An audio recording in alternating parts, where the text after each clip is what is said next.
And the likes of Shaykh Rabee bin Hadi al-Madkhalee, alive today, in his 80s.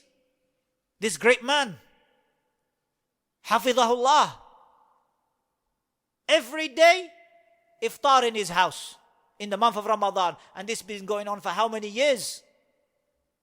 How many years? His house always open. Imagine your house every day is open. Every day. You pray, if you catch Maghrib prayer, and in his 80s, you say, come to the house. Go to the house, sit with you for 10, 20 minutes, little kalima. And if you want to benefit from the books, stay, ya ikhwan, stay, benefit. If you pray Isha with him, afterwards, he will say, stay for dinner. If you don't, and he will ask, do you have a place to stay for the night? If you don't, we have mattresses downstairs. Stay downstairs and sleep in my house downstairs. Ya ikhwan, even total strangers, his house open for them. Kindness and mercy for the strangers. Subhanallah. Every day, ya ikhwan. And the only time he wouldn't come out is because of his illness, because of his sickness. But other than that, ahlan wa sahlan wa marhaba. And he even has a tape called Marhaban ya talib al-ilm. Welcome, O student of knowledge.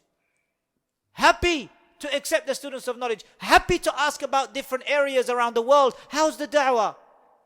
In this country, in that country, this continent, that continent. Worried for the Muslims. The ummah on his shoulders. Helping the Muslims around the world to be upon Quran and Sunnah. Away from bid'ah. This great alim. Reviving the books of the Salaf. How many books he has brought out of manuscript. How much of the deen he has defended. And how much of the Sahaba he has defended. Time after time. Sahaba after Sahaba. One word against a Sahabi. And he's there writing about it. But before that, he would advise that individual. And if he sees arrogance in that individual, then he would write and refute. But he tries his best to follow the individual. And how many years he would stay with that individual to try and hoping that he will come back to the truth. Not wanting to lose anyone.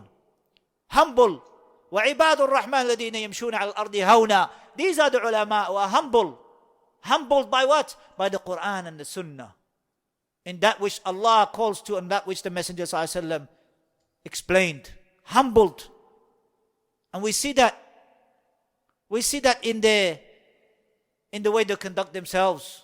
One time we prayed next to him, he put my feet next to his foot. And he said, join your foot together with mine. For indeed, every time I pray, when I join the feet with my brother, I always feel more concentration and more khushu' in the prayer. Concerned for the salah. As he would go into the haram, he wouldn't stay outside, he would go right inside, as far as he can, even in his 80s.